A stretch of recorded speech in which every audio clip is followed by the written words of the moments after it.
عليكم، مرحبا بكم حبيباتي في فيديو جديد. معكم أم هاجر من قناة لمسات.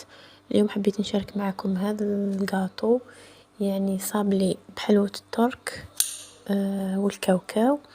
وصفة سهلة وهايلة وشحال بنينة، وتجي تفتت كما راكم تشوفوا، تفتت وتتقرمش من الفوق، هايلة تهبل. واش حنسحقوا في هذه الوصفة؟ حنسحقوا 250 غرام مارغرين، 2 بيضات، كاس غير ربع سكر غلاس،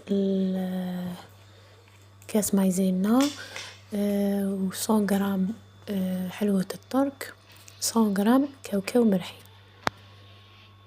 ونسحقوا نص باكي تاع خميرة وفارينة باش نلمو العجينة. هنا نديرو داك سكر غلاس مع المارغرين ولا فاني حتى يولي اون بوماد هكذا كريميه. نزيدو عليها 2 حبات بيض، ونزيدو داك الكاس تاع المايزينا، نحركو بيه حتى تولي كريميه هكذا. هنا نزيدو هذاك 100 غرام تاع الكاوكاو مرحي، و 100 غرام تاع حلوة الترك. فوالا، نحرك هذه المكونات، ومن بعد نزيد الفرينة. هنا الفرينة دايما نقول على حسب الفرينة تاعك. انا درت لي هنا 3 كيسان ونص، تقدر تدير حتى 4 كيسان. ندير شويه فرينة وندير نص باكي خميرة تاع الجاتو، يعني 5 غرام. نبدا نلم حتى تلم معايا العجينة وتكون طرية هكذا، نلم بلا ما نعجن. شوفوا القوام تاعها، تجي سهلة يعني، تجي شوفوا الطرية، نجي هايلة. هنا نجيب بابي كويسون ونبدا نواسيل العجينة تاعي. الطابع يعني ديريها كيما تحبي، انا خيرت 2 مول هكذا درت بهم.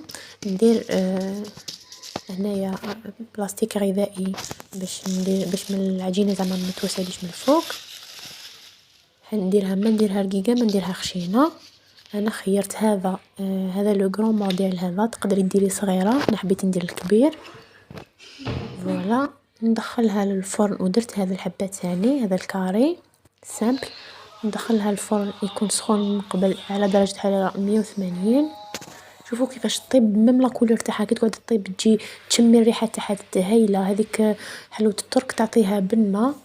هنايا ثاني البلا دوزيام اللي درتو.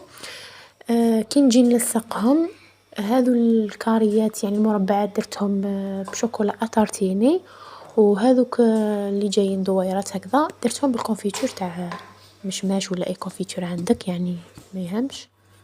فوالا، بعد ما لصقتهم هنايا الفوق ندير لهم هنا ندير لهم ثاني كونفيتور باش ندير فوقها الكاوكاو كيما راكم تشوفوا.